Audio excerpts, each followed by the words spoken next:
Então, grande alegria estar aqui com vocês nessa noite. Acolhi com muita alegria o convite da Dominus para compartilhar um pouco com vocês sobre esse tema, o tema do estresse, o tema do burnout, né? O burnout está muito em voga, né? A gente teve aí o reconhecimento da Organização Mundial de Saúde como uma síndrome ocupacional, e a gente pensa o burnout apenas como uma síndrome ocupacional em empresas, né? Mas, na verdade, o burnout ele é uma exaustão, a gente vai dar definições, vai falar bem direitinho, mas ele é uma exaustão que pode acontecer também na vida religiosa, né? Pode acontecer também na vida consagrada, né? Pode acontecer também nos agentes pastorais, né?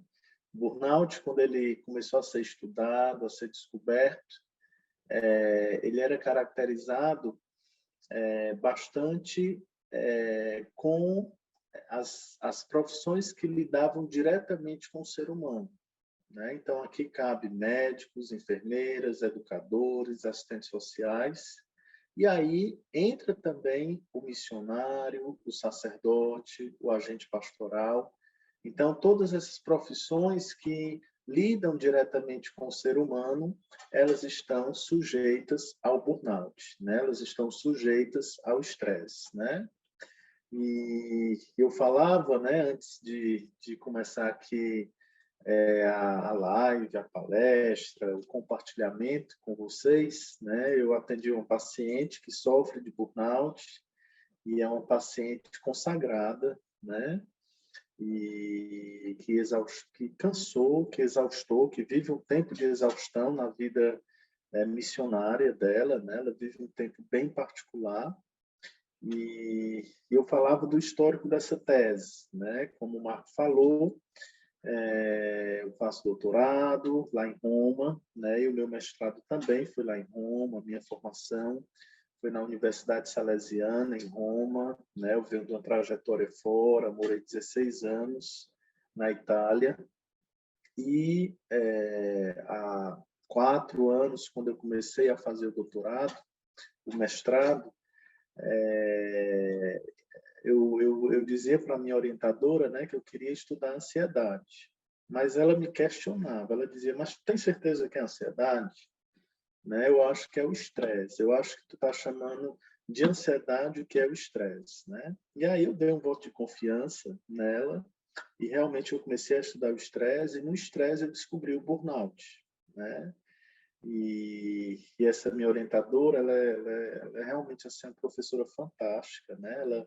Ela tem várias pesquisas em Roma, né? Ela fez uma pesquisa com um grupo de sacerdotes de Roma, sabe? Uma pesquisa grande, né? Para realmente estudar o fenômeno do burnout, do estresse na vida religiosa, na vida sacerdotal, sabe? Então, e aí realmente foi uma tirada certeira, né, que eu dei na minha vida.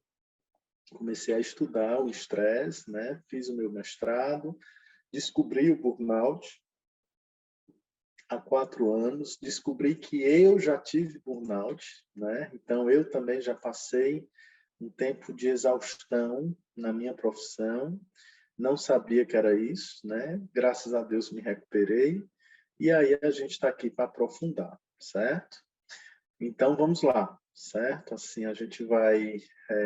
Quando eu falo de burnout, eu sempre gosto de primeiro começar pelo estresse, né? O estresse, digamos assim, é a base, né? E aí a gente tem uma ramificação com o burnout, tá bom? Então a gente vai estudar um pouquinho agora sobre o estresse, eu vou definir o que é o estresse, eu vou falar tipos de estresse, certo? Depois a gente vai se deter no burnout, né? Eu vou dar algumas características do burnout, o que significa o burnout. Eu me lembro agora, quando eu morava em Roma, né? A gente teve várias notícias, né? De sacerdotes que se suicidaram, né? De consagrados que se suicidaram, né? Tudo por conta da exaustão, sabe? Então, realmente é um fenômeno perigoso, certo? Então, a gente vai, né, falar um pouquinho e depois eu vou me deter na vida religiosa, e aí a gente pega também um agente pastoral, né? O agente pastoral, ele vive de uma maneira, ele não é consagrado, assim como o sacerdote, mas ele tem um aspecto motivacional muito parecido com o da vida religiosa, ou seja, a sua religiosidade, a sua espiritualidade, que é muito forte, né? Ele deixa várias coisas para servir na igreja. Ele coloca realmente o reino de Deus em primeiro lugar, né? E ele está sujeito também à exaustão, certo? E aí a gente vai se deter um pouquinho no final nisso, né? Não sei se vai ficar aberto a perguntas, a compartilhamento, vai, né? Então tá bom. Então acho que eu devo falar aí 30, 40 minutos. E aí depois a gente abre para perguntas, tá bom? Então, vamos lá. Síndrome de burnout, como lidar com esgotamento emocional, certo? E aí eu gosto muito de imagens, eu acho que é um mal de todo psicólogo, né? Então, todo psicólogo adora um quadro, né? Se alguém for na minha casa, é cheio de quadros, né? Porque eu acho que realmente faz parte aqui da psicologia. Então, vou colocar algumas imagens. E essa imagem, ela define o que é o burnout, né? O burnout, ele é esse esgotamento, né? A palavra que vem do inglês, que significa queimar-se. Ou seja, eu queimei todas as minhas reservas, né? Eu queimei todos os meus recursos. E aí eu entrei na exaustão total, até me destruir, talvez. E aí eu começo falando do estresse, para a gente entender bem, certo? O que é o estresse? O estresse é uma reação emocional intensa causada por uma série de estímulos externos que influenciarão as respostas do meu aparato psicofisiológico, né? Ou seja, o estresse é alguma coisa externa, certo? Que vai, digamos assim, me atingir e vai causar danos no meu psicológico e na fisiologia do meu corpo, certo? Então, a reação emocional intensa, né? São estímulos externos que vão danificar a minha psique, certo? Então, a gente pode pensar, a pessoa estressada, ela tem déficit de memória, né? Ela tem, digamos assim, fisiologicamente, muitas vezes ela sofre de dores, né? A gente pode pensar na questão da fibromialgia, né? Que é uma doença causada por fatores emocionais, tá bom? Então, o estresse é essa definição. E aí, eu coloco aí mais uma imagem, certo? Esse cara aí no trabalho e as muitas demandas, né? A gente realmente vive muito estresse, né? São muitas demandas, são muitos pedidos, né? São muitos demandas, certo? Não só no trabalho, mas eu acho que isso se aplica muito à vida religiosa e ao agente pastoral. Né? Todo mundo que quer um conselho, é todo mundo que quer uma ajuda, é todo mundo que quer um pai espiritual, que quer uma direção, que quer um conselho, que quer compartilhar algo, né? Então são muitas demandas, certo? E isso pode levar ao estresse. E aí eu falo um pouquinho quais são as causas do estresse, certo? Eu sempre gosto de enumerar alguns âmbitos. No âmbito pessoal, tá bom? No aspecto relacional afetivo, no aspecto social e nas situações inesperadas, certo? Ou seja, no âmbito pessoal, eu posso pensar aqui no meu temperamento, né? Muitas vezes eu sou impulsivo, certo? Então, a minha impulsividade, ela vem do estresse e ela vai aumentar cada vez mais o estresse, certo? Eu tenho um paciente que ele está comigo para cuidar justamente da sua impulsividade, ele explode, né? E ele explode porque ele sofre de algum estresse, seja na sua vida conjugal, seja na sua vida profissional. Só que quando ele explode, o que acontece? Ele mantém aquele estresse. O estresse ele continua, né? Porque vai ocasionar desavenças, ele vai perder o controle. Então, ele mantém o estresse, né? Outro exemplo no âmbito pessoal, problemas relacionados à baixa estima, né? Tem pessoas que têm uma baixa estima de si, né? Que não reconhece os seus dons, né? Imagina alguém, pessoal, é muito ruim, né? Imagina alguém que tem um trabalho e essa pessoa constantemente ela não se sente capaz daquele trabalho, né? Ela não se sente capaz daquela tarefa, né? Ela não se sente com dons para exercer aquilo. Imagina o estresse que ela vive interiormente. E é tão profundo que podem todas as pessoas da equipe dizer que ela é capaz, mas se ela não reconhecer, não adianta, né? O estresse está dentro dela, certo? Então, a baixa autoestima é um fator de estresse. No aspecto relacional afetivo, a gente pode pensar nas relações, né? Eu tenho estudado aí sobre estresse familiar e a gente tem visto que não existe relações sem conflito. O conflito ele é inerente a qualquer tipo de relação. Cedo ou tarde ele chega, certo? Por quê? Porque nós somos diferentes, certo? E ser diferente já vai ocasionar o conflito, né? Então, é também um fator de estresse, né? No aspecto social, certo? Eu tenho falado bastante também.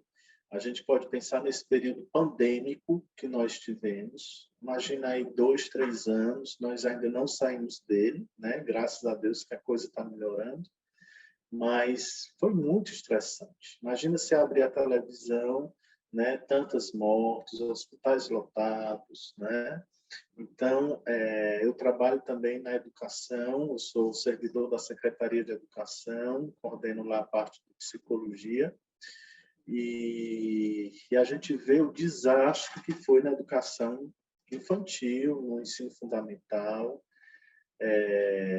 sabe, 2 anos, né? A gente vê crianças com fobia, então, realmente, esse estresse social que foi, e agora com essa guerra, né? Então, o estresse social. E as situações inesperadas, certo?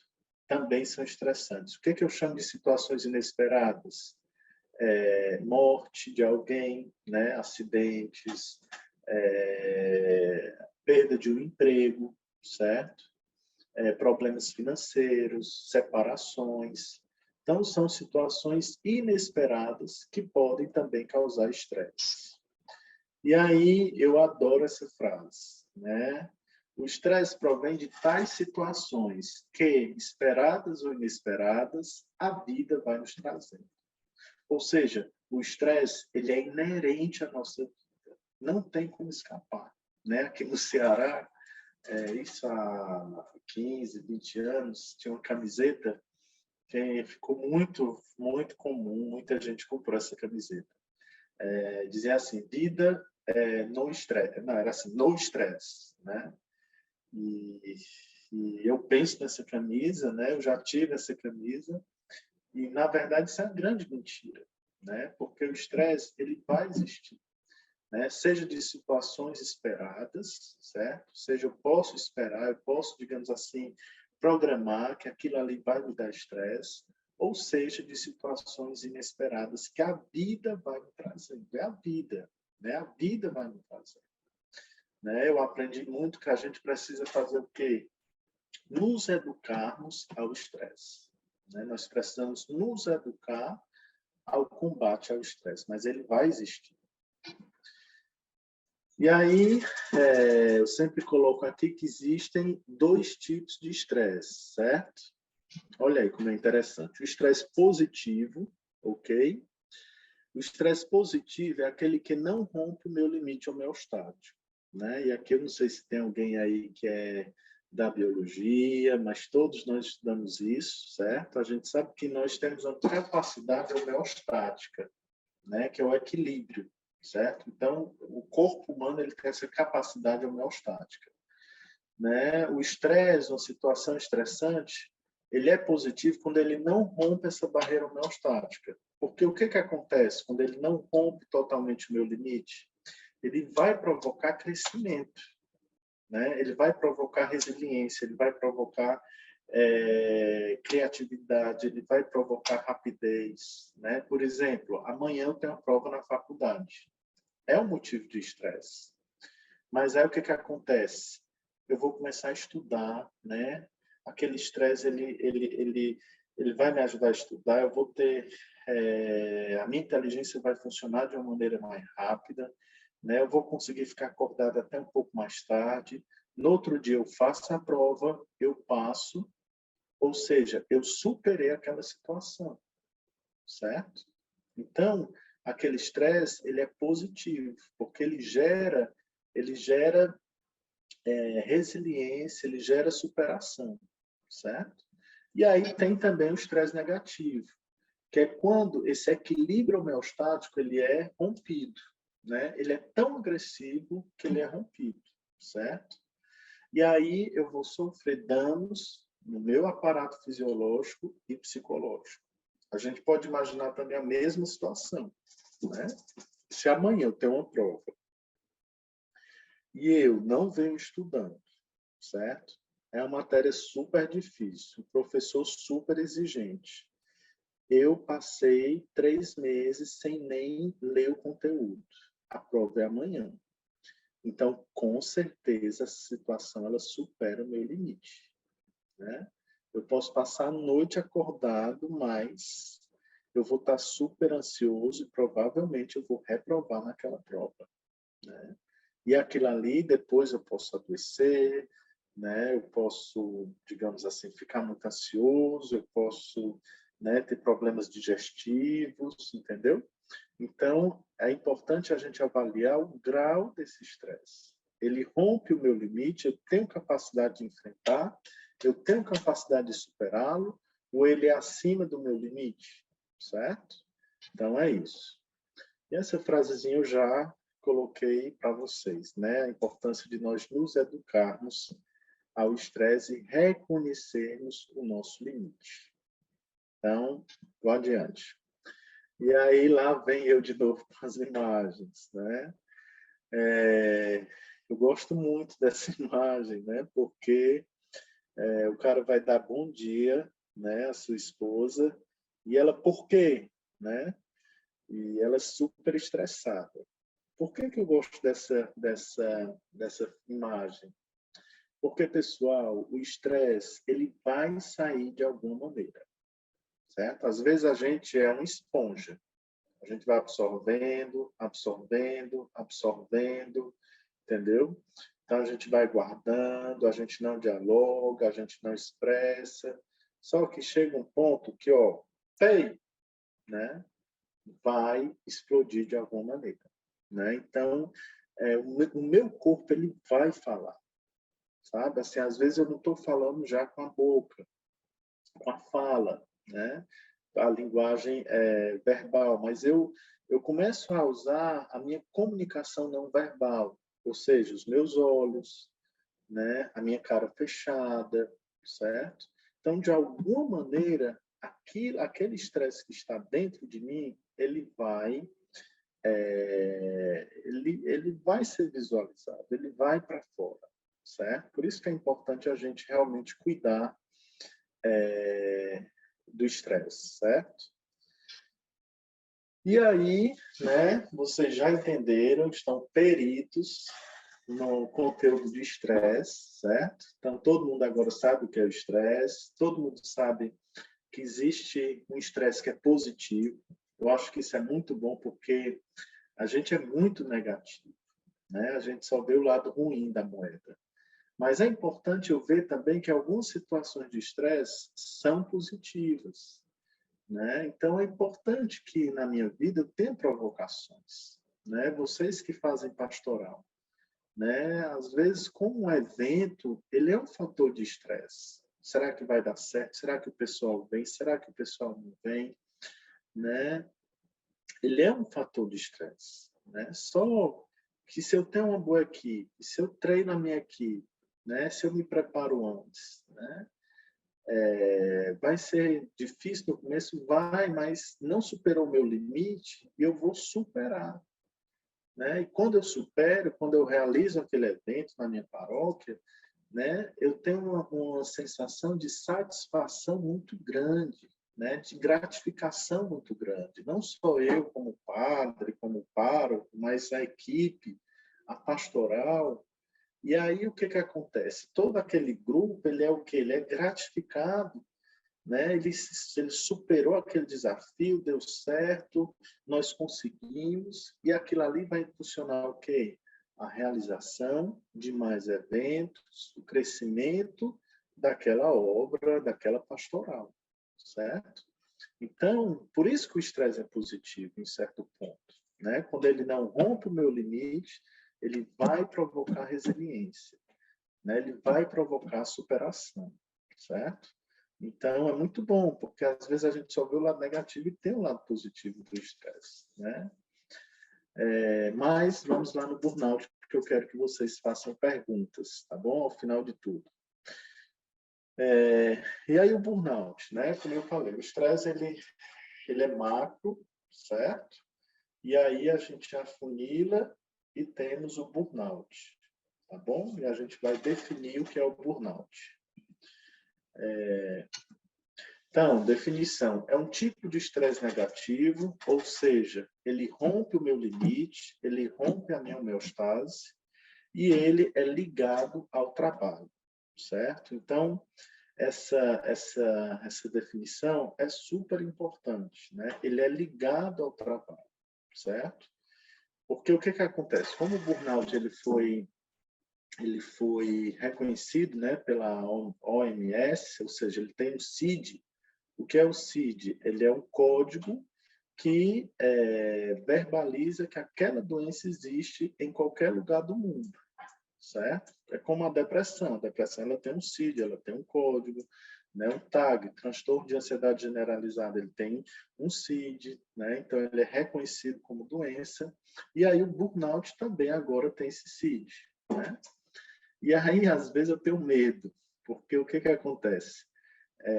Parece uma doença da moda, né? Então todo mundo diz que tem burnout agora, né?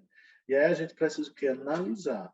Quando a gente vai analisar, a gente precisa ter muito claro isso, né? O burnout ele é ligado ao trabalho, ou seja, foi no meu trabalho que eu adoeci, foi na minha maneira de fazer pastoral que eu adoeci, foi na minha maneira de talvez me doar além do meu limite na minha vida sacerdotal que eu adoeci, que eu exaustei, certo? Então, a origem no trabalho, certo? E aí a gente vai depois falar um pouquinho da relação com a depressão, com a ansiedade, tá bom? A gente vai explicar. Então, como eu falei no início, expressão americana que significa queimar-se, ou seja, a exaustão devido ao excesso de trabalho, de compromissos e atividades. E aí mais uma figura, né? Help, ajuda, socorro, certo? O burnout ele tem uma característica que é muito perigosa. Para mim, é a parte mais perigosa do burnout. As pessoas entram em burnout e não percebem que estão adoecendo. Quando ela se toca, ela já está em alto mar. E aí dá, às vezes, trabalho de voltar, né? Tem recuperação? Tem recuperação. Mas o grande problema é que você não entra em burnout da noite para o dia, né? É um acúmulo de 1 ano, 2 anos, né? São 2 anos que eu não tiro férias, são 2 anos que eu não vou ver a minha família, são 2 anos que eu não passo uma viagem, são 3 anos que eu trabalho todos os dias, 10 horas por dia, são 3 anos que eu não tiro um final de semana para mim, que eu não vou fazer um retiro espiritual. Então, é o acúmulo, né? E eu não vou percebendo. Por quê? Porque não, eu estou me doando, eu estou me gastando, né? Pessoas estão sendo beneficiadas, né? Só que eu vou minando os meus recursos interiores. E aí eu chego no ponto que eu exaustei, né? Que eu não tenho mais forças, que eu queimei, né? Todos os meus recursos, sabe? E a recuperação, eu vou falar mais adiante, é um pouco delicada porque como eu falei, eu fui perceber, eu já estava em alto mar, certo? Fatores que caracterizam o burnout. Então, são 3. Ou seja, para você estar em burnout, tá bom? Nós precisamos de quê? A origem foi no meu trabalho, né? Eu adoeci no meu trabalho, primeira coisa. E aí, mais essas 3 coisas. Primeiro, exaurimento emocional. Ou seja, eu estou totalmente comprometido nas minhas emoções.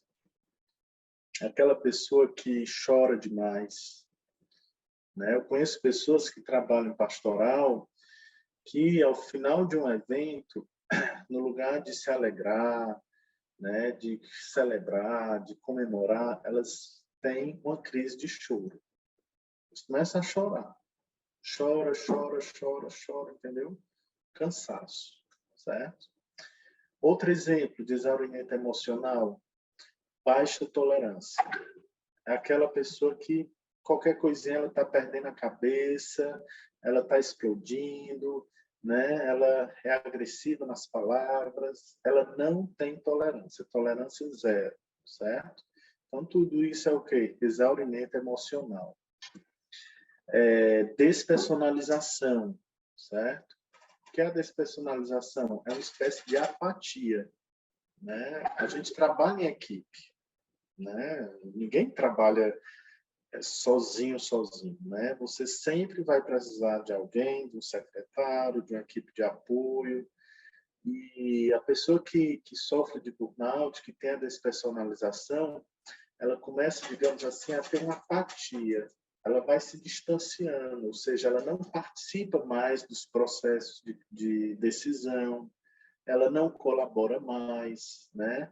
Tá todo mundo resolvendo alguma coisa, ela está do lado de fora, certo? Ela não tem mais voz, né? Ela entra numa apatia mesmo no ambiente de trabalho. E o terceiro ponto, a baixa realização profissional, ou seja, ela não se realiza mais por aquilo que ela faz, né? E esse terceiro ponto é muito sério, né? Porque, gente, nós passamos grande parte do nosso tempo no trabalho, né? Geralmente a pessoa trabalha manhã, tarde e à noite está em casa. Então é muito tempo do nosso dia. Imagina você passar grande parte do seu dia sem realização, sem sentido. Né? Então é muito delicado, né? Então, para ser burnout, precisa das 3 coisas. Né? Lógico, o que acontece? Né? A gente tem aí vou falar dele também, o Pascal Ide. Né? Ele é um grande estudioso de burnout. Né? Ele é psiquiatra, antropólogo, ele é sacerdote também, ele é francês, né? E ele fala muito do pré-burnout, né? Ou seja, muitas vezes eu não estou já no burnout completo, mas eu estou em pré-burnout, ou seja, às vezes eu tenho só o exaurimento emocional, mas eu ainda me realizo, entendeu? Então, às vezes eu tenho a despersonalização, mas eu ainda estou bem nas minhas emoções, né? Então a coisa vai acontecendo devagar, até eu estar comprometido 100%. O trabalho se torna de tal maneira insuportável que repetidamente dizemos frases como eu não consigo mais, sabe? É aquela pessoa que chega e diz eu não aguento mais, eu não suporto mais. E ela começa a chorar, ela começa a explodir, ela começa a ter raiva porque ela está na vida religiosa, porque ela está naquele movimento. Né? Eu estou falando muito assim no aspecto religioso e do agente pastoral, porque é o público, né? Então, eu estou me detendo muito nisso, certo? Então, ela diz, eu não consigo mais. E outra característica, a pessoa que está em burnout mesmo, ela passa 20 dias de férias, ela volta e ela, com uma semana, ela pifa de novo, certo? Ela não consegue se recuperar em 20 dias. Né? Mais uma característica. Eu tenho um paciente, vou fugir da vida religiosa. Ele é engenheiro, certo? E ele é super bem sucedido. ele, né, é de Fortaleza, mas ele começou a trabalhar fora, né? Então ele foi aí para São Paulo e a primeira obra dele, e ele era muito focado no trabalho, altamente competente, engenheiro jovem, né?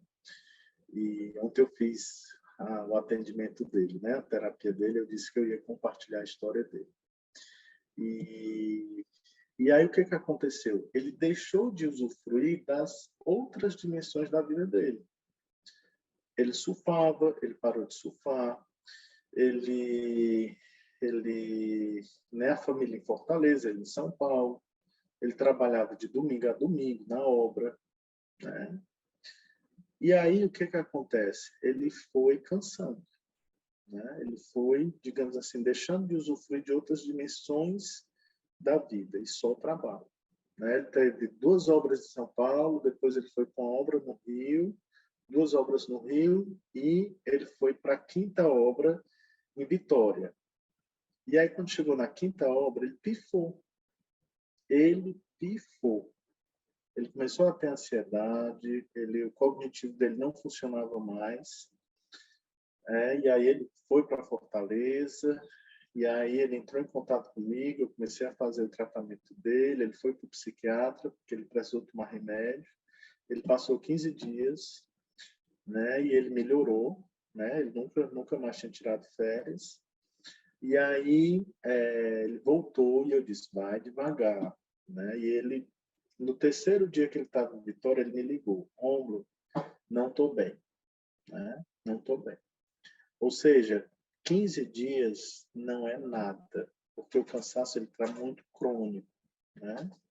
Mas ontem eu elogiei bastante ele é muito disciplinado, né? Um cara altamente disciplinado. Então ele voltou a surfar, né? Ele todo dia ele vai correr, ele faz as meditações dele, né? E ele está lá dando conta do trabalho dele, né? Coordena lá a obra, e ele está bem, né? Mas não está recuperado ainda, certo? Então, alguns fatores que podem gerar burnout, fatores de ordem pessoal, ou seja, extrema dedicação, perfeccionismo, idealismo, expectativas irreais, vida pessoal não satisfatória, motivações não adequadas, excessivo controle, ansiedade, neuroticismo, personalidade do tipo agressivo. Então, pessoas que têm essas coisinhas bonitas aí que eu coloquei, elas têm tendência a entrar em burnout, né? E eu gosto sempre de parafrasear o perfeccionismo, sabe? As pessoas perfeccionistas são muito tendenciosas a entrar em burnout, né? Porque ela nunca goza, usufrui do que ela já realizou. Ou seja, a energia dela é sempre voltada para aquilo que está faltando. E ela não usufrui do que ela já realizou. Isso vai gerando cansaço, exigência, e ela pode entrar em burnout, né? E pessoas perfeccionistas, né? Já vi muita religiosa com esse problema. Quanto mais cansadas elas estão, mais elas querem que tudo esteja perfeito, né? Então a pessoa está cansada, mas ela tem que limpar a casa, limpar o convento, tá entendendo? Então elas parece que assim fica mais exacerbado ainda o perfeccionismo, né? Elas não descansam, certo? Fatores de ordem ambiental, sobrecarga de trabalho, ambiguidade de funções, incompatibilidade entre o que se pode e o que se tem como capacidade para oferecer, né? Às vezes a gente abraça muitas coisas e a gente não tem consciência do nosso limite, da nossa capacidade. Exclusão nos processos de decisão. É muito ruim quando a gente é uma equipe e a gente não participa. É muito ruim quando a gente vive em comunidade religiosa, quando a gente vive no convento e a gente não participa de algumas decisões. Não, eu sei que existe o voto de obediência e etc., mas não participar de nada, isso pode também gerar esse desgaste. pobre qualidade de colaboração no trabalho, limitada autonomia pessoal e comprometimento no relacionamento com o superior, certo? Isso aqui é batata, certo? Isso aqui é algo muito sério, né? Pessoas que têm... É muito ruim, eu vou falar nisso, mas tudo eu vou falar mais adiante, né? É muito ruim esse não relacionamento, né? É muito ruim quando a pessoa não é valorizada pelo seu superior, quando a pessoa ela perde o estímulo, certo? Ela perde o estímulo de trabalho, né? Então, vai provocar burnout.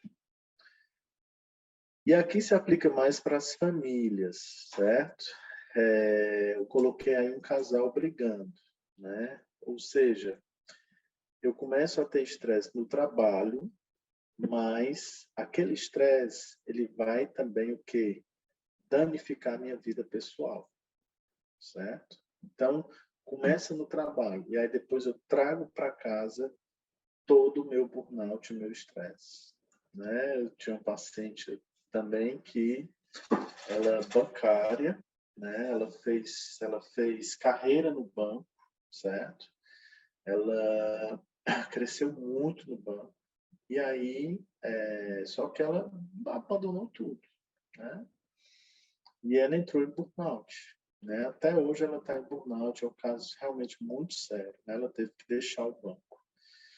E ela dizia, Rômulo, eu chegava em casa, eu não tinha mais nada para oferecer para meu marido. Eu não tinha mais paciência, né? Eu não tinha mais jeito para estar com os meus filhos, né? Ou seja, começa no trabalho e aí vai o quê? Danificar a minha vida pessoal, certo? Então, esse é o burnout. Consequências do burnout: falta de entusiasmo, rigidez, inflexibilidade nas opiniões, modo impessoal na comunicação, comportamentos suspeitosos, falta de confiança nos outros, impotência, frieza, cinismo no trabalho, certo? Então, a gente vê aí algumas consequências.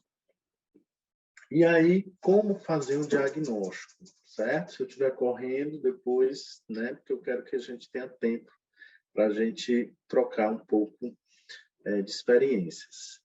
Então, como fazer um diagnóstico, certo? Eu sempre coloco que é importante a gente analisar algumas questões, né? Aquele esgotamento que a pessoa está vivendo, ele é ligado ao trabalho? Ele começou no trabalho? Ou, de repente, algum outro problema, né? Às vezes a pessoa tem um problema na esfera familiar, às vezes a pessoa tem um problema na esfera afetivo-sexual, né? Às vezes a pessoa tem um problema, uma desilusão afetiva, que gera esgotamento também. Então, é importante no diagnóstico para a gente dizer, não, fulano está com burnout. A gente precisa verificar se aquilo começou no trabalho. E aí, o que fazer, certo? O que fazer, né? Coloquei essa figurinha com os medicamentos, certo? Vou falar sobre isso. Atualmente, existem muitos testes, né? Acho que a primeira coisa, você tem que procurar o profissional da área de saúde. Você não pode fazer um diagnóstico sozinho. E o ideal é você começar pelo psicólogo, né? Porque através do colóquio terapêutico, através da terapia, da sessão de psicológica, você vai falar como você está e vai talvez identificar como aquilo começou, certo? Então, a terapia ela é fundamental. E o psicólogo ele pode fazer alguns testes, né? Eu, por exemplo, eu trabalho com esses testes, né? O MBA, NBI, o PWB, né? O que interrompe o meu SIM, estresse e sintomas. Então, existe uma bateria de testes que você faz para você, junto ao colóquio terapêutico, você ter um diagnóstico, certo? E aí é importante a gente diferenciar, porque o que acontece, né? Existem muitos sintomas parecidos. Uma pessoa com depressão, ela, digamos assim, ela se sente impotente. Uma pessoa com burnout, ela também se sente impotente, certo? Mas a depressão, ela tem N fatores. Pode ser um problema puramente fisiológico, né? O corpo não está produzindo hormônios, né, necessários, endorfina, né? Então pode ser fisiológico ou pode ser um evento. São N fatores da depressão, né? Mas o burnout é no trabalho, certo? Então a gente não pode, tem que diferenciar, tá bom? Ansiedade, a fadiga crônica, a fibromialgia, né? Então todos têm a sua peculiaridade, mas o burnout é no trabalho. E então, farmacologia e psicoterapia, né? Eu já tive pacientes que não precisaram do remédio, né? Já aquele meu paciente engenheiro, ele toma medicação, certo? Então, vai de acordo com cada caso, né? Mas eu sempre gosto dessa escadinha, né? Primeiro você procura o psicólogo, certo? Se você é da vida religiosa, né? Você pode, até antes do psicólogo, procurar o seu superior, procurar o seu diretor espiritual, né? Procurar aquela pessoa que lhe acompanha, né? Ela já vai lhe ajudar a falar. Só que, de repente, só o acompanhamento espiritual não vai resolver, porque tem questões humanas ali, né? Tem questões de saúde.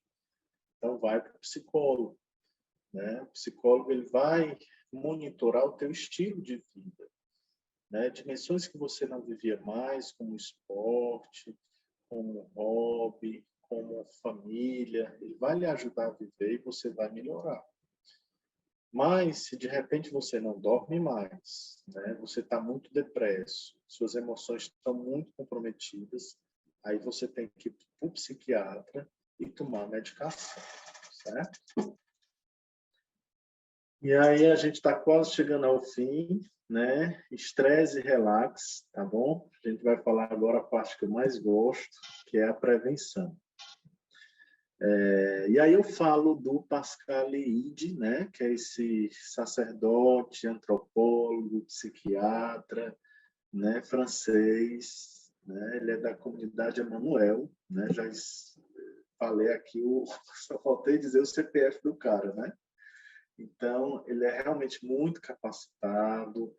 Eu tive a oportunidade de estar com ele em Paris, né? Saí lá de Roma, fui para Paris para fazer uma entrevista com ele, né? Ele tem um material muito bom e ele vai falar de 3 dinâmicas que são essenciais, tanto na prevenção como no tratamento do burnout, que é o quê? O aprender a receber, o aprender a apropriar-se e o aprender a dar, certo? São 3 dinâmicas.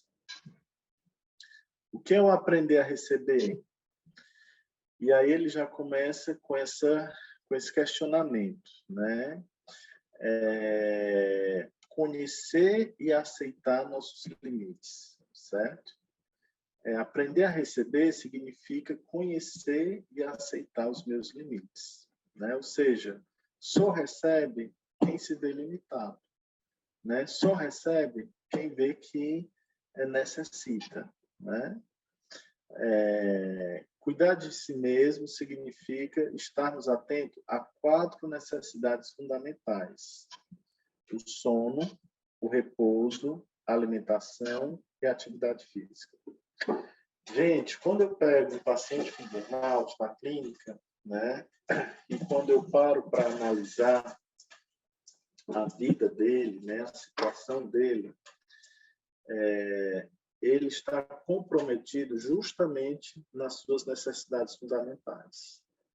Ele não dorme bem, certo? Ele tem insônia, o sono dele não é restaurador. Ele não faz pausa para repouso. Ele parece um trem, entendeu? Um trem, ele não para, certo?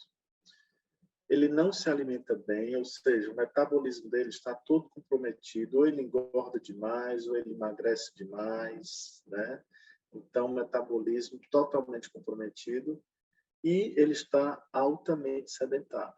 Ele não faz mais atividade física. Né? E eu sempre digo para os meus pacientes, nessas palestras que eu tenho dado, né? A atividade física, ela é um ansiolítico natural, certo? Ela é um ansiolítico natural.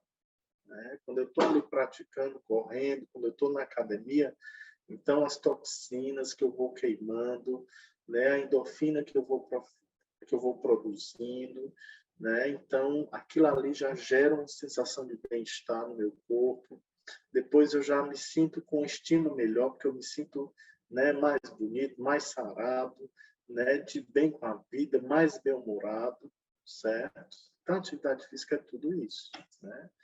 E eu preciso justamente cuidar dessas necessidades fundamentais. O aprender a apropriar-se, a segunda dinâmica que o ID nos fala. O que acontece, né? O que é esse apropriar-se? O apropriar-se é eu, digamos assim, eu interiorizar aquilo que eu estou recebendo, certo? Eu interiorizar. E a gente não faz isso, certo? Ou seja, quando eu estou praticando esporte, eu preciso interiorizar aquilo que eu estou recebendo, né?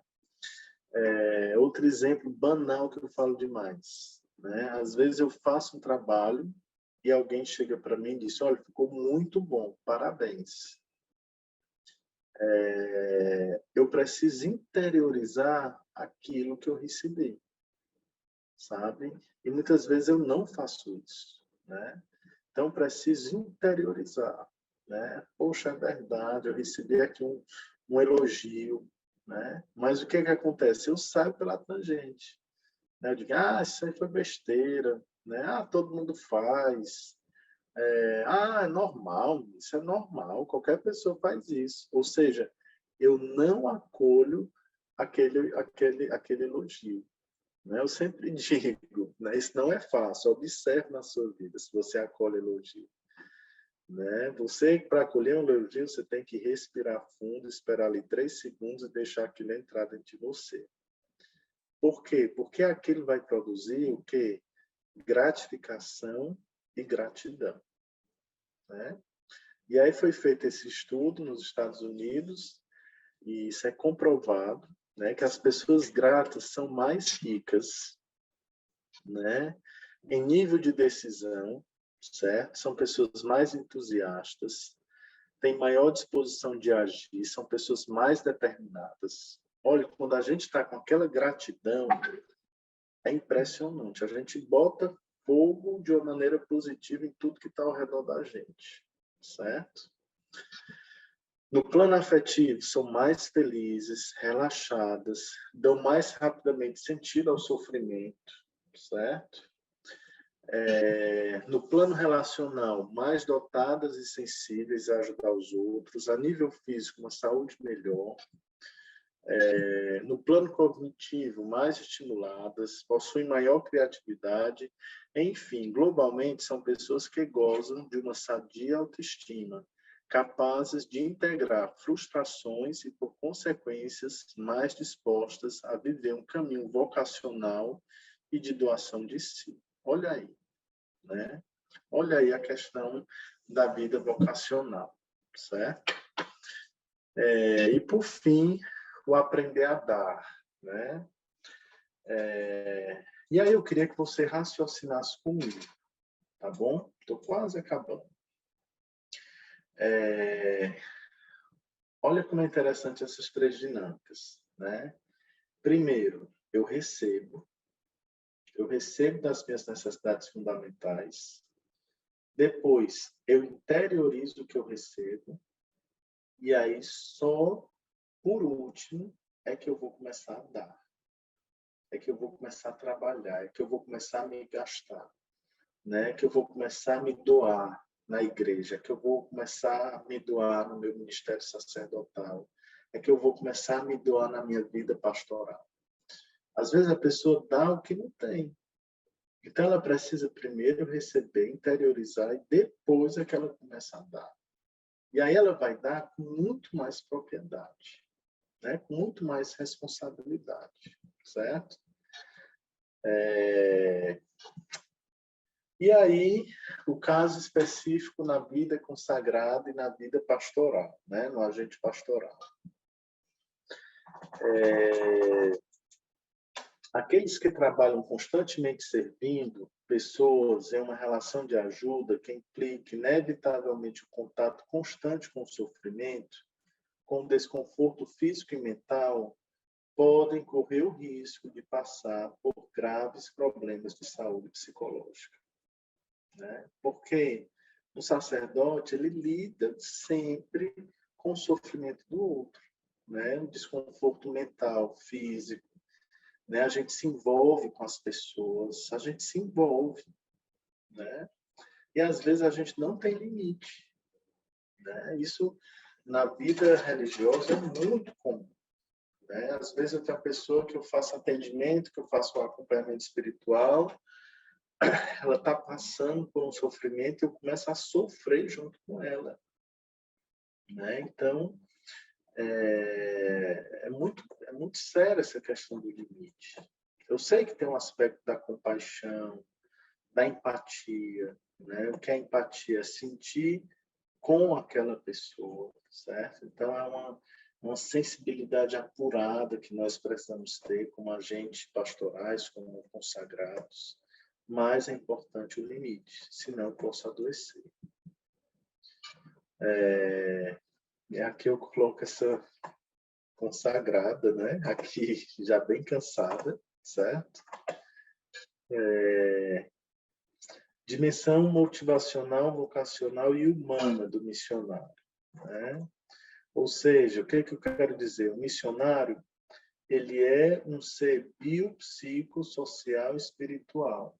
Ou seja, ele tem uma pluralidade de dimensões. Ou seja, ele tem uma dimensão corporal, afetivo-sexual, qualidades, defeitos, limites, histórias de vida, relações, inclinações profissionais, interações sociais que precisam ser cuidadas e levadas em consideração.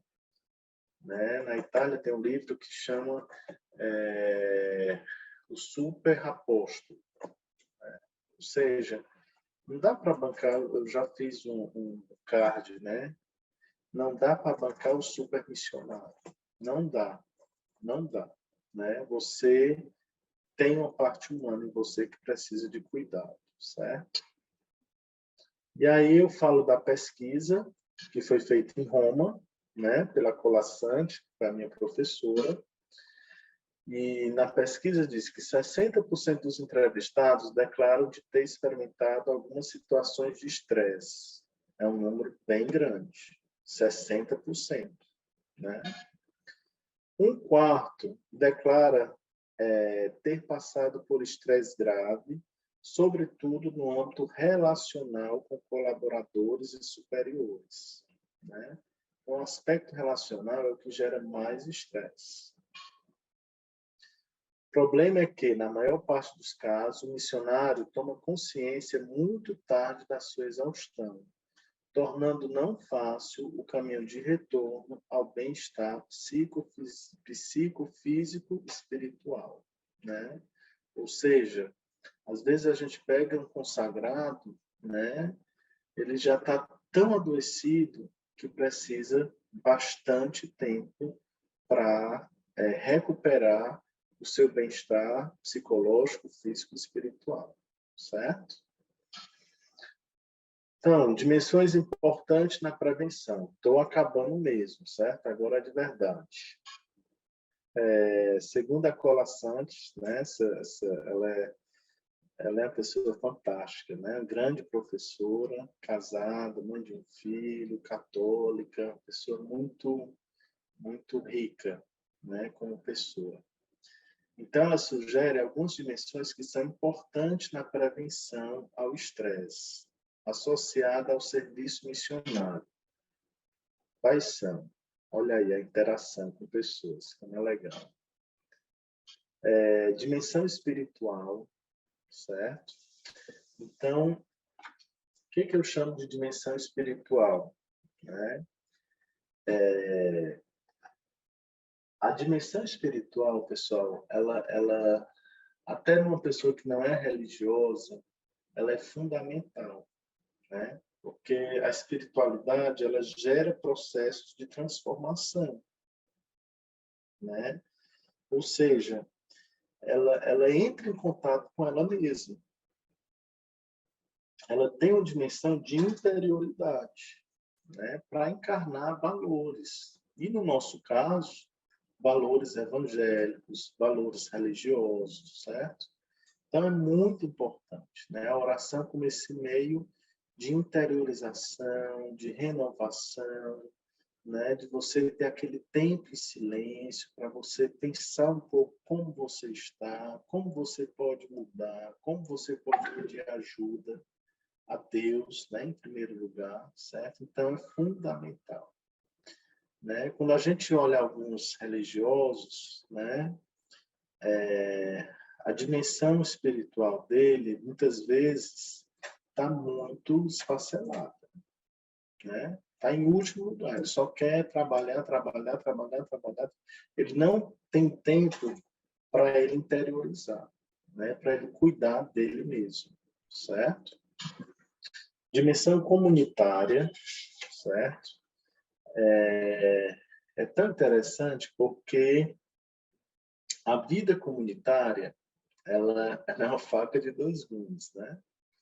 Porque tem muitas pessoas que adoecem porque tem muito conflito, não se dão bem, né? Na casa comunitária, no ambiente fraterno, certo?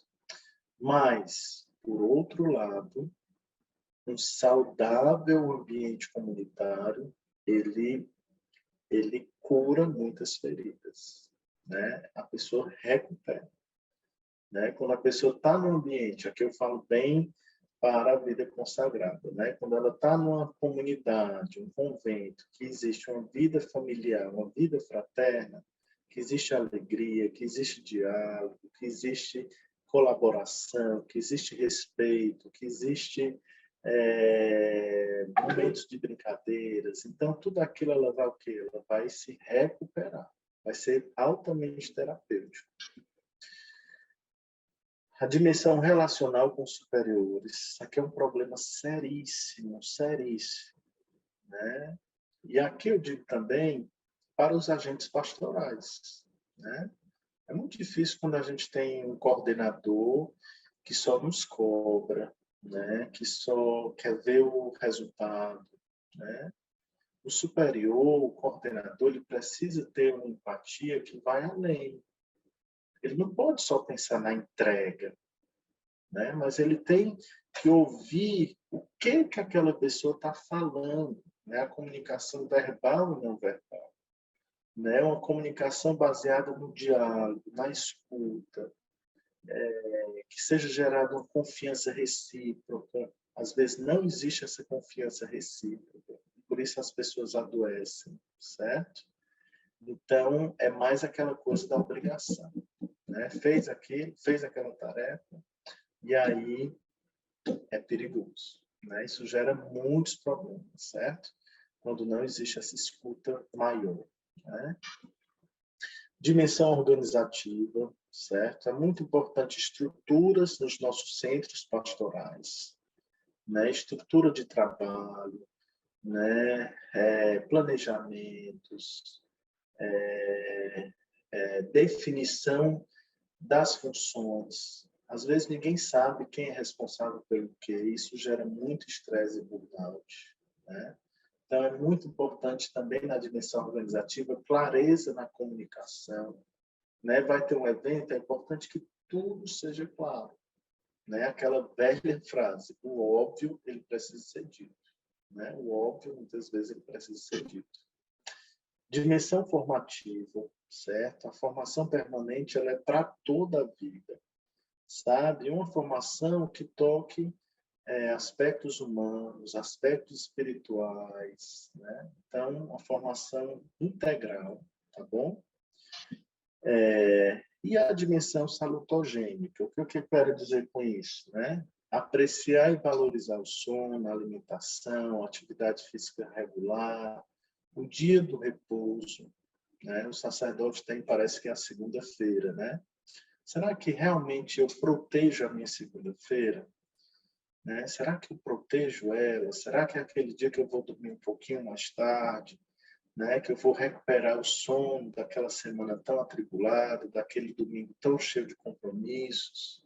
Né? Então, será que eu protejo esse dia?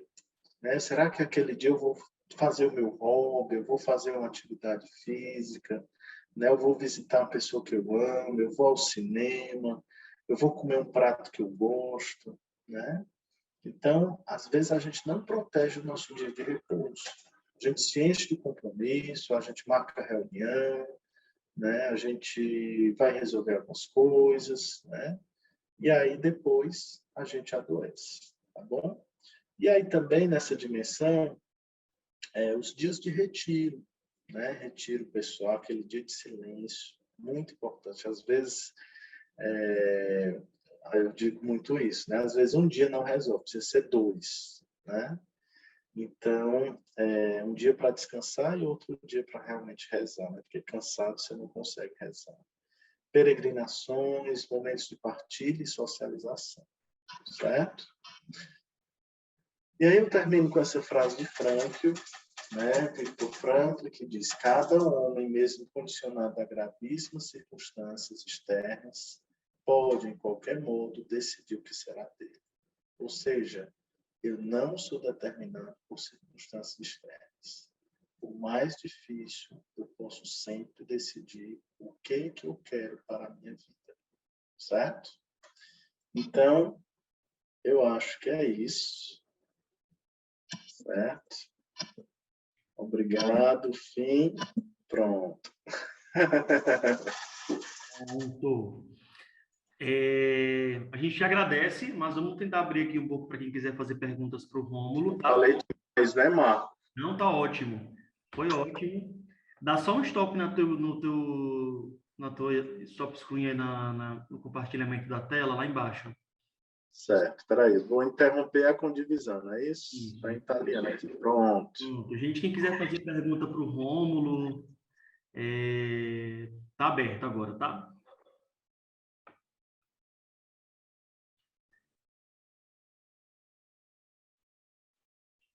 Você pode abrir o seu áudio, se você quiser escrever no chat, a gente lê. Quem quiser compartilhar também, né, alguma experiência.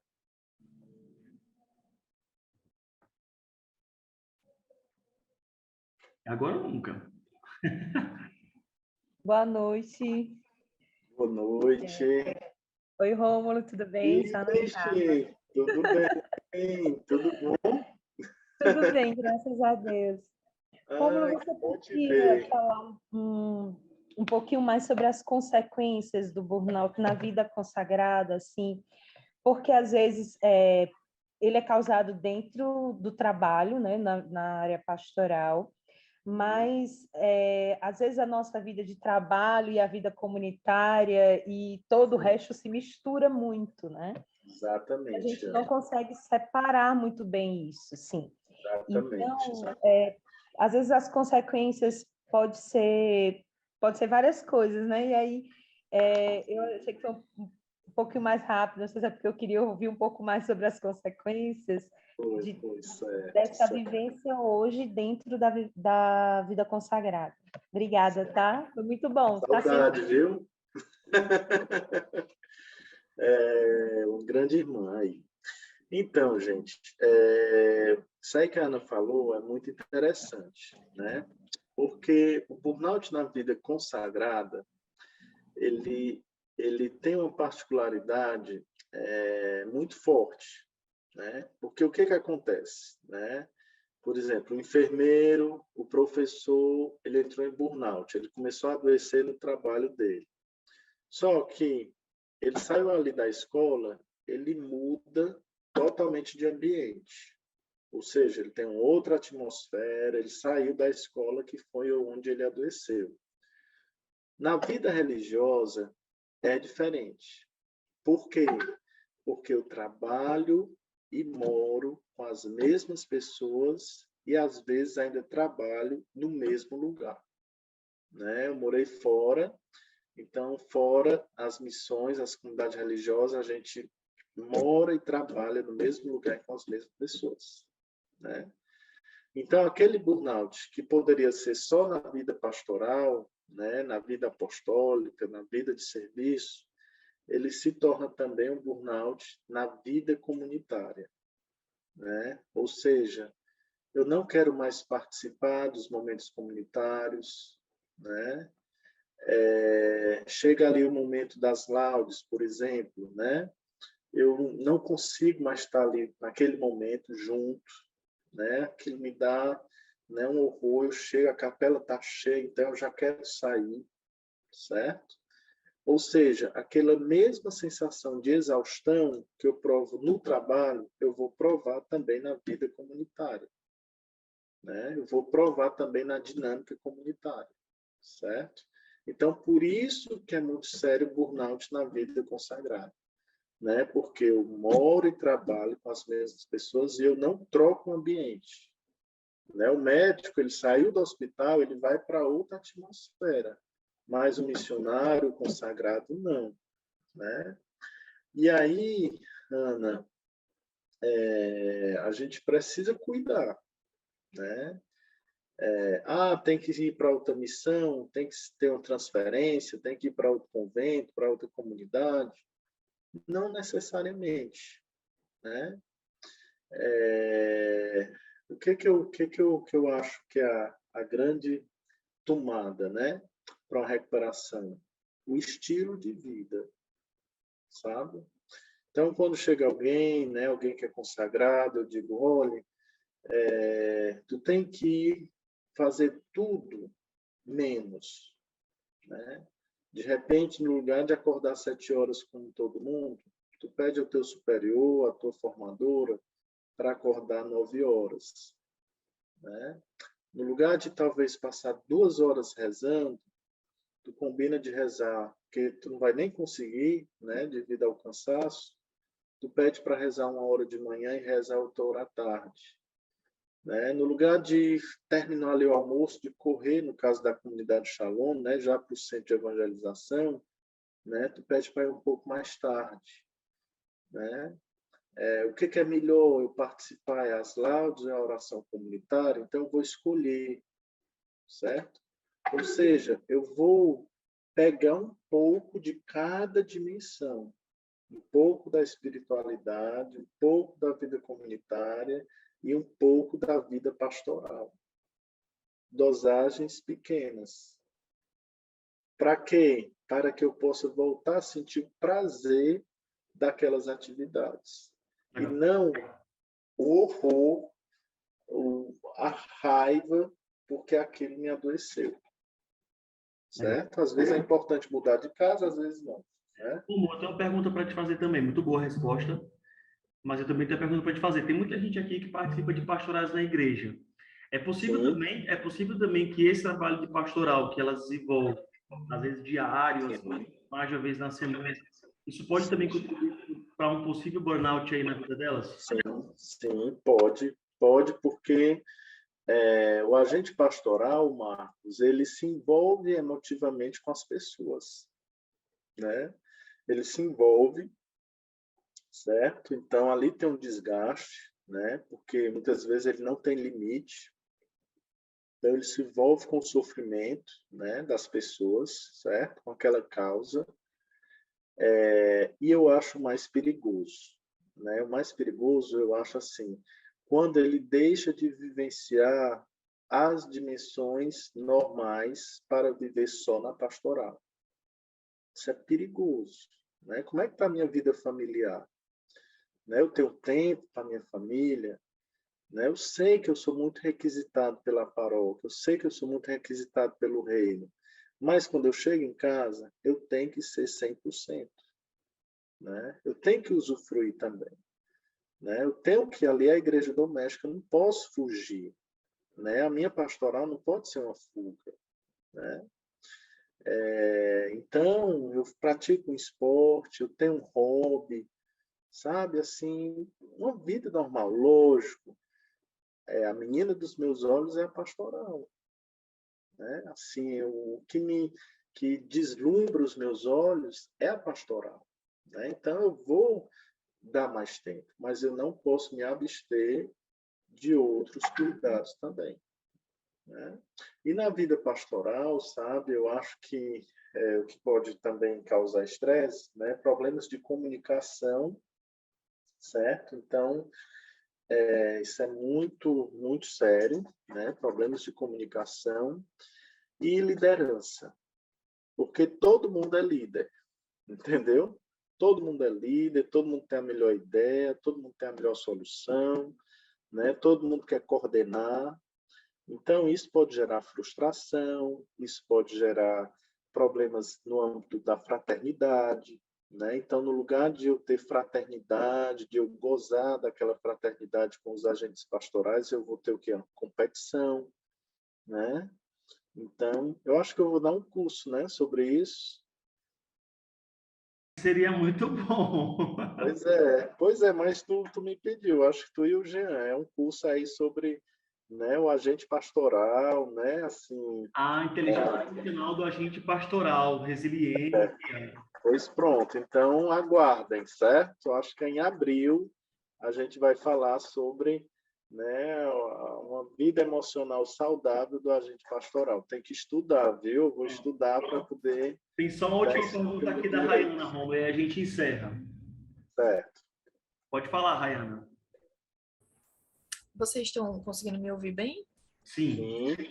Sim, Pronto, então, eu sou consagrada da comunidade de Aliança, certo do Shalom, e aí o que acontece? Hoje eu trabalho como social media, né? Cuido do Instagram de outras pessoas, mas também produzo conteúdo no meu Instagram. E aí, com a minha realidade do ano passado, né? Sábado vai fazer um ano que eu comecei a trabalhar com isso. E a minha realidade foi: trabalho no meu quarto o dia inteiro, eu mesma faço os meus horários, e as coisas da comunidade também eram todas online. Então, eu basicamente passava o dia inteiro no meu quarto trabalhando. Quando chegava de noite, tinha as coisas da comunidade, era online. Quando eu precisava acompanhar alguém, informar alguém, era online. Então, tipo assim, o contato físico que eu tinha com pessoas era mais assim, as pessoas da minha casa e meu namorado, né? Assim, mais pro fim do ano foi que a gente começou a conseguir sair mais, enfim. Mas a minha cabeça sempre era do trabalho, porque eu preciso fazer isso, porque eu preciso postar, e eram os clientes falando sempre, né? Sempre falando, enfim, aquela desregularização assim, no horário, justamente por eu fazer o meu horário. Aí quando eu tinha uma noite livre, no lugar de eu descansar, o que é que eu fazia? Não, eu vou aproveitar para adiantar isso aqui, para poder amanhã não ficar tão pesado, enfim. Então eu não respeitava os meus horários livres. Até que de mais ou menos de novembro para dezembro, eu realmente comecei a pifar e depois pifei de vez, assim, né? E a minha sorte foi porque também, mais ou menos perto nessa época, eu tinha voltado para terapia, então a terapia acabou me ajudando muito. Mas aí, junto com ela, a gente chegou a essa conclusão de que realmente eu estava com burnout, né? sim. Que eu precisava desacelerar, precisava tirar férias, enfim, me organizei para isso no fim do ano. E aí, em janeiro, quando eu fui voltar, foi muito difícil, né? Ainda está sendo, já estamos em março e ainda está sendo muito difícil de voltar, assim, aquela rotina que eu tinha, o pique que eu tinha, tanto que eu diminui muito a quantidade de clientes que eu tinha também. Mas aí também, pelo menos, as coisas da comunidade já estão sendo presenciais, então isso já ajuda. Mas aí a dúvida que eu tenho é, tipo assim, o que é que poderia me ajudar nesse retorno, sabe? Já que, por enquanto, eu ainda não consigo ter um escritório, então eu ainda trabalho no meu quarto, e ainda sou eu que faço os meus horários, assim, mas tá bem difícil de voltar, assim, da constância e tudo, e eu fico me cobrando, me culpando muito, porque eu não estou conseguindo voltar naquele pique, assim, sabe? Não sei se eu me fiz entender, mas, enfim, é isso. Sim. Acabou o namoro não, né? Não, não, em nome de Jesus. Tudo bem. Ainda bem, certo? Ainda bem, né? Rayana, eu fiz até um material com o Marcos ano passado sobre isso, né? O home office, ele ocasionou muito burnout, né? O home office ele foi perigoso, sabe? Assim, né? Famílias, né? Olha o que eu tive de pacientes com problemas conjugais, né? Porque o marido dentro de casa, trabalhando em casa, a mulher trabalhando em casa e tendo que fazer comida, fazer compra, os 3 filhos estudando em casa, certo? Isso por 1 ano, né? Então, foi muito forte, né? Essa convivência. Então, isso deu muito problema, né? Agora, o que acontece, né? O home office, né? Eu acho que no início ele parecia bom, porque eu não preciso pegar transporte, né? Eu posso dormir um pouquinho até mais tarde, eu faço meus horários. Só que, na verdade, o que acontece, né? O home office ele acaba não me ajudando a dar limites, né? Ou seja, eu não tenho hora para começar nem para acabar. E como tu trabalha com mídias, né? Tem que postar, tal hora tem mais movimento, né? Tal cliente quer isso, né? Então, é 10 horas da noite que está bombando, eu tenho que botar alguma coisa 10 horas da noite, né, Marcos? Então, assim, é uma exigência sua do trabalho de vocês, né, como publicitários. Mas o home office, ele estraga, por quê? Porque você perdeu o limite, sabe? Perdeu o limite, né?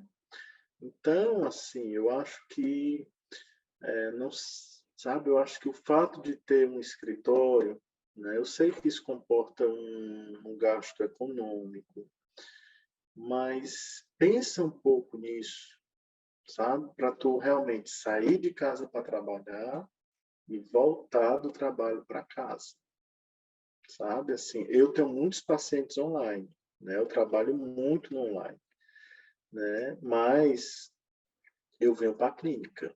Eu não atendo na minha casa, né? Não atendo, né? Pelo meu casamento, né? Para respeitar a casa, eu não atendo em casa. Eu venho para o meu consultório, eu atendo consultório online. Tem dias que eu só atendo online, não tem ninguém presencial, mas eu atendo no consultório, certo? A home financeiramente é impossível. Então, tu tem que criar na tua casa aquele ambiente que seja só do trabalho. Por exemplo, o quarto, será que é o melhor ambiente? Né? É o lugar que tu dorme, né? É o lugar, né, daquele fórum íntimo, né? Então, até o teu sono ele fica prejudicado, né? Porque no lugar de entrar no quarto com aquela cabeça que eu já vou descansando, que eu vou desacelerando, né? Aquele ambiente já um pouco mais escuro, né? A ausência de luz, para realmente o meu cognitivo aqui dar stop, né? Então, sabe, eu acho que fisicamente tu precisa de uma solução, né? Seja na tua casa, seja tu vai pegar um cantinho lá da sala, fazer o teu escritóriozinho, mas para tu poder fisicamente, estruturalmente ter uma mudança, né? Porque tá tudo junto aí, certo? E aí a recuperação do burnout ela é lenta, né? Mas você precisa de disciplina mesmo, como aquele meu paciente engenheiro, né? Academia, né? Ai, não gosto, vai com academia, certo? Tem tanta academia barata, vai com academia, faz esteira, né? Começa a fazer musculação, né? Aí depois tu vê a tua alimentação, certo? Enfim, são esses passos que você tem que dar, né? Mas eu diria, um ambiente aí difícil, nem que seja um cantinho na sala, sai do quarto, né? Para tu realmente ter aquele stop. Nas casas da comunidade Shalom, é tão estranho, né? Eu chamar a comunidade Shalom assim bem, né? Mas é devido às outras pessoas que não são da comunidade, né? Para entender. As casas do exterior, quando a gente mora e trabalha na mesma casa, o que acontecia? A gente tomava banho, se arrumava para aquele momento do apostolado, né? Porque o simples fato de você trocar de roupa, né? Dizer, não, são 9 horas, eu vou trocar de roupa, vou, né? Me ajeitar, vou trabalhar, né? Então já dá assim aquele psicologicamente aquele, né? Mudei aqui o ambiente, né? São dicas, tá bom? É claro que procurar um psicólogo, né? Sim, A terapia, com sim, certeza, tem todo esse contexto de prevenção que o Rômulo falou, mas com certeza a terapia procurar um sim. psicólogo. Se você tem Fortaleza, você tem o Rômulo. Ou não, online, procura lá o Rômulo Sim, não passou lá no slide o Instagram dele, mas a gente vai foi, anotar não aqui, passei. é Certo. Rômulo Araújo. RômuloAraújo.pc. Anota, Ana, por favor, no chat, romuloaraújo.pc. RômuloAraújo.pc. A gente tem muito conteúdo, né, sobre estresse, sobre, né, burnout na vida consagrada. Agora a gente está estudando o estresse na família, na formação do casal, né?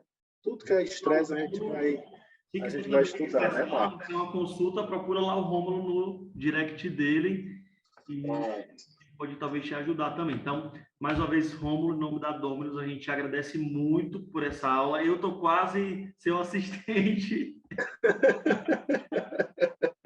Eu acho muito legal. Toda vida que eu escuto, eu realmente passo o filme na minha cabeça. Eu também fui consagrado há muito tempo.